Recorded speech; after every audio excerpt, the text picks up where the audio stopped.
മക്കബായരുടെ രണ്ടാം പുസ്തകം അധ്യായം 9. അന്തിയോക്കസിന്റെ അവസാനം. അക്കാലത്ത് അന്തിയോക്കസ് പേർഷ്യ ദേശത്തു നിന്ന് തോറ്റു പിൻവാങ്ങി പെർസെപ്പോളിസ് നഗരത്തിൽ പ്രവേശിച്ച് ക്ഷേത്രങ്ങൾ കവർച്ച ചെയ്യാനും നഗരം കീഴ്പ്പെടുത്താനും ഉദ്യമിച്ചു. എന്നാൽ നഗരവാസികൾ ആയുധവുമായി പാഞ്ഞെത്തി അവനെയും അനുയായികളെയും തോൽപ്പിച്ചു.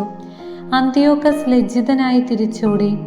നിക്കാനോറിനും തിമോഥെയോസിന്റെ സൈന്യത്തിനും സംഭവിച്ചത് എഗ്ബത്താനായിലെത്തിയപ്പോൾ അവൻ അറിഞ്ഞു.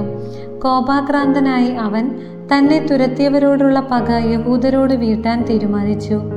ലക്ഷ്യസ്ഥാനത്ത് എത്തുന്നതുവരെ രഥം നിർത്താതെ ഓടിക്കാൻ സാരഥിക്ക് കൽപ്പന നൽകി. ദൈവത്തിന്റെ വിധി അവനെ അനുയാത്ര ചെയ്തിരുന്നു. എന്തെന്നാൽ ജെറുസലേമിലെത്തുമ്പോൾ അത് യഹൂദരുടെ ശ്മശാനമാക്കുമെന്ന് അവൻ ഗർവോടെ പറഞ്ഞു. എന്നാൽ ഇസ്രായേലിന്റെ ദൈവവും സർവദർശിയുമായ കർത്താവ് അദൃശ്യവും ദുശ്ശമവുമായ രോഗത്താൽ അവനെ പ്രഹരിച്ചു. പറഞ്ഞു തീർന്ന ഉടനെ നിശിതവും അപരിഹാര്യവുമായ ഉദരവേദന അവനെ പിടികൂടി. വളരെ പേരുടെ ഉദരങ്ങൾക്ക് കിരാതമായ പീഡനമേൽപ്പിച്ച അന്തിയോക്കസിന് ഇത് സംഭവിച്ചത് തികച്ചും യുക്തമാണ്. എന്നാൽ ഇതുകൊണ്ടും അവൻ ധിക്കാരം അവസാനിപ്പിച്ചില്ല. കൂടുതൽ ഗർവിഷ്ഠനായി ക്രോധത്താൽ ജ്വലിച്ചുകൊണ്ട് രഥവേഗം വർദ്ധിപ്പിക്കാൻ അവൻ ആജ്ഞാപിച്ചു. അതിശീഘ്രം പാഞ്ഞുകൊണ്ടിരുന്ന തേരിൽ നിന്ന് അവൻ തെറിച്ചു വീണു. തൽഫലമായി അവന് സർവാംഗം വേദനയുണ്ടായി. അതിമാത്രമായ അഹങ്കാരത്താൽ തിരമാലകളെ ചൊൽപ്പടിക്ക് നിർത്താമെന്നും ഉന്നത ശൈലങ്ങളെ ത്രാസിൽ തൂക്കാമെന്നും വ്യാമോഹിച്ച അവൻ നിലം പതിച്ച് മഞ്ചലിൽ വഹിക്കപ്പെട്ടു. ദൈവത്തിന്റെ ശക്തി എല്ലാവർക്കും ദൃശ്യമായി. ആ അധർമ്മിയുടെ ദേഹമാസകലം പുഴുക്കൾ നിറഞ്ഞു.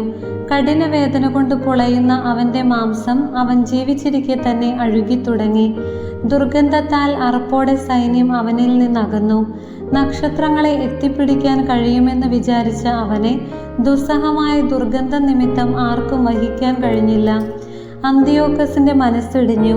ദൈവത്തിന്റെ ശിക്ഷയേറ്റു സദാ വേദന അനുഭവിച്ചപ്പോൾ അവൻ ഗർവം വെടിഞ്ഞ് വിവേകം വീണ്ടെടുക്കാൻ തുടങ്ങി.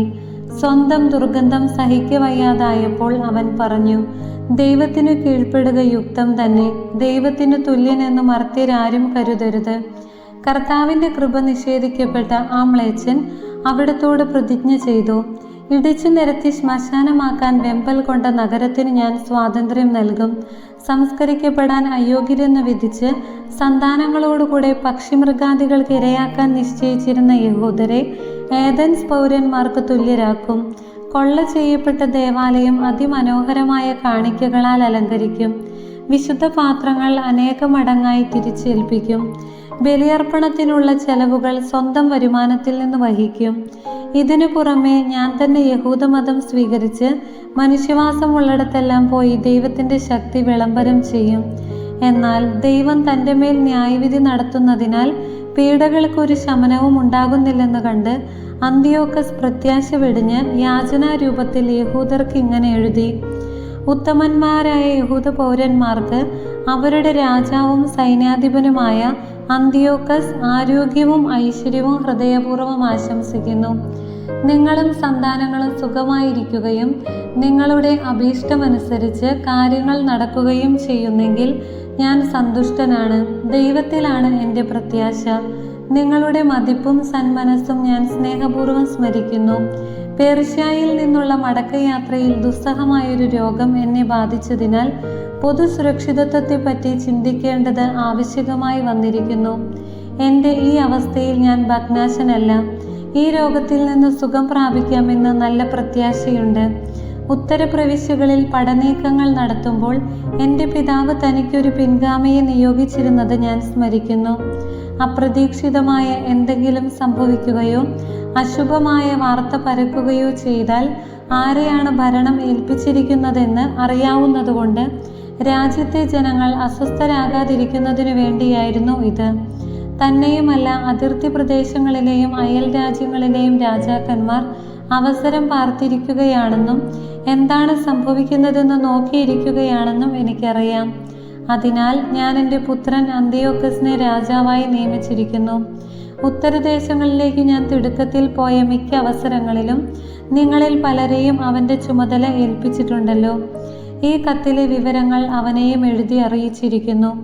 നിങ്ങൾക്ക് ലഭിച്ച പൊതുവും വ്യക്തിപരവുമായ സേവനങ്ങൾ അനുസ്മരിക്കണമെന്നും എന്നോടും എൻ്റെ പുത്രനോടും നിങ്ങൾ ഇപ്പോൾ കാണിക്കുന്ന സൗമനസ്യം തുടർന്നും കാണിക്കണമെന്നും ഞാൻ അഭ്യർത്ഥിക്കുകയും യാചിക്കുകയും ചെയ്യുന്നു. അവൻ എൻ്റെ നയം തുടരുമെന്നും നിങ്ങളോട് സൗമ്യതയും ദയയും കാണിക്കുമെന്നും എനിക്കുറപ്പുണ്ട്.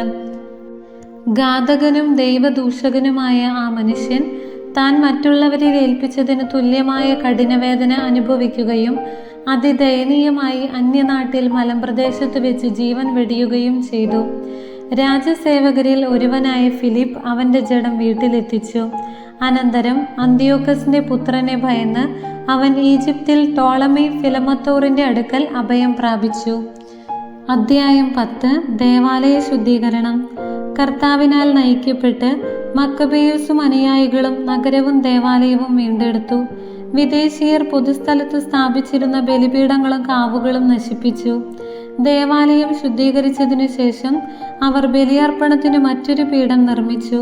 കല്ലുകൾ ഉരച്ച് തീ കത്തിച്ച് ബലിയർപ്പിക്കുകയും കുന്തുരുക്കം പുകയ്ക്കുകയും വിളക്ക് കൊളുത്തുകയും ചെയ്ത് തിരുസാന്നിധ്യ അപ്പം പ്രതിഷ്ഠിച്ചു. 2 വർഷം കഴിഞ്ഞിരുന്നു അവിടെ ബലിയർപ്പിച്ചിട്ട്. അവർ സാഷ്ടാംഗം വീണ് ഇത്തരം ദുരിതങ്ങൾ മേലിൽ തങ്ങൾക്ക് വരുത്തരുതേ എന്നും എപ്പോഴെങ്കിലും പാപം ചെയ്താൽ ക്ഷമാപൂർവം ശിക്ഷണം നൽകി രക്ഷിക്കണമേ എന്നും തങ്ങളെ ദൈവദൂഷകരും കിരാതരുമായ ജനതകൾക്ക് ഏൽപ്പിച്ചു കൊടുക്കരുതേ എന്നും കർത്താവിനോട് പ്രാർത്ഥിച്ചു. വിദേശീയർ ദേവാലയം അശുദ്ധമാക്കിയ അതേ ദിവസം, അതായത് കിസ്ലേവ് മാസം 25-ാം ദിവസം ദേവാലയ ശുദ്ധീകരണം നടന്നു. അവർ അത് കൂടാര തിരുനാളിൻ്റെ മാതൃകയിൽ ആനന്ദത്തോടും ആർഭാടത്തോടും കൂടെ 8 ദിവസം ആചരിച്ചു. കൂടാര തിരുനാളുകളിൽ ചെയ്തിരുന്നത് പോലെ തങ്ങൾ മലകളിലും ഗുഹകളിലും വന്യമൃഗങ്ങളെ പോലെ അലഞ്ഞു തിരിഞ്ഞത് അധിക നാൾ മുൻപല്ലെന്ന് അവർ അനുസ്മരിച്ചു. തരുരോഹിണി ചക്രങ്ങളാൽ അലങ്കൃതമായ ദണ്ടുകളും മനോഹരമായ മരച്ചില്ലകളും ഈന്തപ്പന കൈകളും വഹിച്ചുകൊണ്ട് അവർ വിശുദ്ധ മന്ദിരത്തിൻ്റെ ശുദ്ധീകരണം വിജയിപ്പിച്ച കർത്താവിന് കൃതജ്ഞതാ സ്തോത്രങ്ങൾ അർപ്പിച്ചു. പിന്നീട് ആണ്ടുതോറും യഹൂദജനം മുഴുവൻ ആ ദിനങ്ങൾ ആചരിക്കണമെന്ന് അവർ ജനഹിതമനുസരിച്ച് പൊതു നിയമമുണ്ടാക്കി. എപ്പിഫാനസ് എന്നറിയപ്പെടുന്ന അന്തിയോക്കസിൻ്റെ കഥ ഇങ്ങനെ അവസാനിച്ചു. അന്തിയോക്കസ് യൂപ്പാത്തോർ. അധർമ്മിയായ ആ മനുഷ്യൻ്റെ പുത്രനായ അന്തിയോക്കസ് യൂപ്പാത്തോറിൻ്റെ ഭരണകാലത്ത് സംഭവിച്ച കാര്യങ്ങളും യുദ്ധക്കെടുതികളിൽ മുഖ്യമായവയുടെ സംക്ഷിപ്തമായ വിവരണവുമാണ് ഞങ്ങൾ ഇനി പറയുന്നത്. ഇവൻ രാജാവായ ഉടനെ ലിസിയാസ് എന്നൊരുവനെ ദക്ഷിണ സിറിയയുടെയും ഫെനീഷ്യയുടെയും അധിപനായി നിയമിച്ചു. മക്രോൺ എന്ന് വിളിക്കപ്പെടുന്ന ടോളമി യഹൂദർക്ക് അനുഭവിക്കേണ്ടി വന്ന യാതനകളോർത്ത് അവരോട് നീതി പ്രവർത്തിക്കുന്നതിൽ മുൻപനായി അവരുമായി സമാധാനപരമായ ബന്ധങ്ങൾ സ്ഥാപിക്കാൻ ഉദ്യമിച്ചു. തൽഫലമായി രാജമിത്രങ്ങൾ അവനെ യൂപ്പാത്തോറിൻ്റെ മുൻപിൽ കുറ്റപ്പെടുത്തി. ഫിലോമെത്തോർ ഏൽപ്പിച്ചിരുന്ന സൈപ്രസ് വിട്ട് അന്തിയോക്കസ് എപ്പിഫാനസിൻ്റെ പക്ഷം ചേർന്നതുകൊണ്ട് തന്നെ എല്ലാവരും രാജദ്രോഹി എന്ന് വിളിക്കുന്നത് അവൻ കേട്ടു.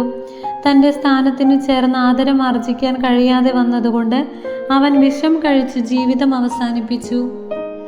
ഗോർജിയാസ് അവിടുത്തെ ഭരണാധിപനായപ്പോൾ ഒരു കൂലിപ്പട്ടാളത്തെ ശേഖരിച്ച് യഹൂദരോട് യുദ്ധം നടത്തിക്കൊണ്ടിരുന്നു.